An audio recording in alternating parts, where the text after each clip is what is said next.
Crônicas do Amanhecer. Por Feijão Centro Espírita Allan Kardec de Balneário Gaivota. 20 de setembro de 2019.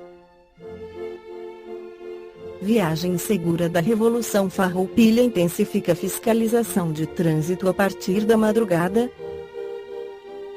A Operação Viagem Segura da Revolução Farroupilha mobiliza órgãos de trânsito e de segurança pública, a partir da madrugada desta quinta-feira, em todo o Rio Grande do Sul. Em função do feriado estadual, que cai na sexta, o reforço de fiscalização se estende por 4 dias, até o fim do domingo. A meta é preservar vidas, com os agentes alertando condutores e coibindo comportamentos de risco. De acordo com dados do Detran Gaúcho, de 2007 a 2018, o feriadão de 20 de setembro teve uma média de 6,24 óbitos por dia. Isso corresponde a uma morte a cada 3 horas e 51 minutos, aproximadamente. No ano passado, ocorreram 20 acidentes com morte, que resultaram em 21 óbitos em 5 dias. O balanço leva em conta os que ocorreram nos 30 dias seguintes, em função de hospitalizações. Histórico análise da data nos últimos 12 anos revela que o pico de acidentalidade ocorreu em 2011, quando morreram 35 pessoas em 5 dias. A menor média histórica é de 2007, 3 mortes dia, e a maior, de 2014, média de 9 mortes dia. De 2007 a 2018, 287 vidas foram perdidas em meio aos feriadões de Revolução Farroupilha. No livro Brasil Coração do Mundo Pátria do Evangelho Espírito Humberto de Campos, pela psicografia de Francisco Cândido Xavier, esclarece sobre a regencia e o segundo reinado. Ninguém, no Brasil, poderia supor que Pedro I abandonasse o país precipitadamente, como fez a 7 de abril de 1831. As forças conservadoras desejavam somente que ele regenerasse o seu ambiente, afastando-se de determinadas influências políticas.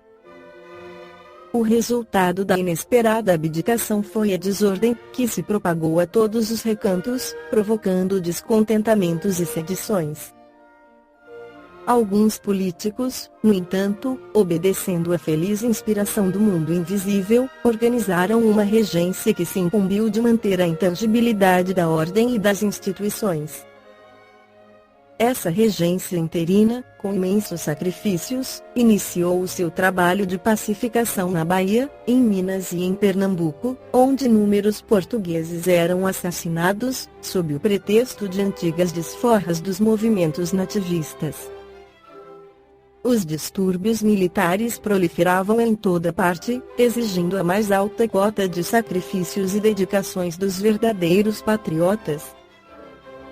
O exército, desde os acontecimentos de 7 de abril, caracterizava as suas atitudes pela revolta e pela indisciplina. O norte do país vivia sob o regime do sangue e da morte. O povo de Pernambuco, humilhado pelas incursões da soldadesca amotinada, que lhe feriam os brios e as tradições, veio a campo, travando-se os mais fortes combates, em que pereceram, ou foram presos, muitas centenas de indisciplinados.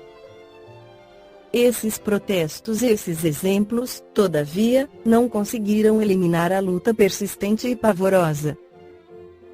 A guerra civil continuou, anos a fio, à sombra das matas, estendendo-se ao Pará com o seu rastilho de miséria e de sangue. Muitos governadores foram barbaramente trucidados pela caravana sinistra da confusão e da desordem. Jamais, a pátria do Evangelho atravessara tão perigosa situação, sob o ponto de vista social e político.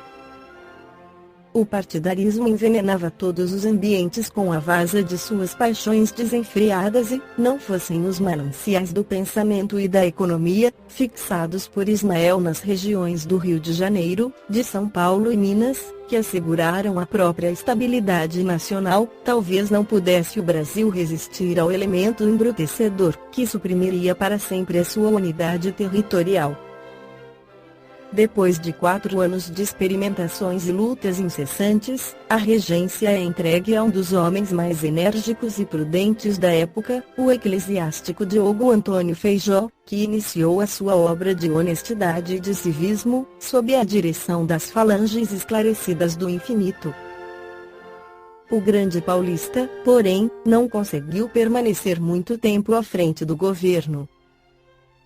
Em 1835 rebentava o movimento republicano do Rio Grande do Sul, chefiado por Bento Gonçalves, que se propunha organizar, naquela província, uma república separada do país. Esse movimento separatista iria consumir grande coeficiente das energias nacionais, porquanto só terminaria mais tarde sob a ação pacificadora do Segundo Reinado.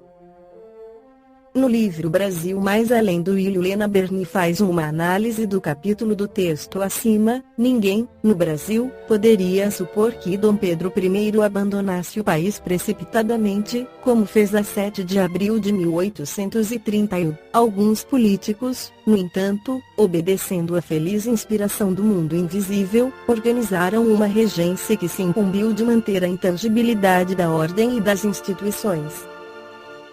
O partidarismo envenenava todos os ambientes com a vasa de suas paixões desenfreadas e, não fossem os mananciais do pensamento e da economia, fixados por Ismael nas regiões do Rio de Janeiro, de São Paulo e Minas, que asseguraram a própria estabilidade nacional, talvez não pudesse o Brasil resistir ao elemento embrutecedor, que suprimiria para sempre a sua unidade territorial. Em 1835 rebentava o movimento republicano do Rio Grande do Sul, chefiado por Bento Gonçalves, que se propunha organizar, naquela província, uma república separada do país. Esse movimento separatista iria consumir grande coeficiente das energias nacionais, porquanto só terminaria mais tarde sob a ação pacificadora do Segundo Reinado. Percebendo, contudo, a exaltação dos espíritos em geral, os liberais solicitaram, em 1840, a declaração da maioridade do imperador, que, na época, contava 15 anos incompletos. Semelhante acontecimento representava um golpe nos dispositivos constitucionais, mas todos os políticos reconheciam no jovem imperante a mais elevada madureza de raciocínio e as qualidades que lhe ornavam o caráter.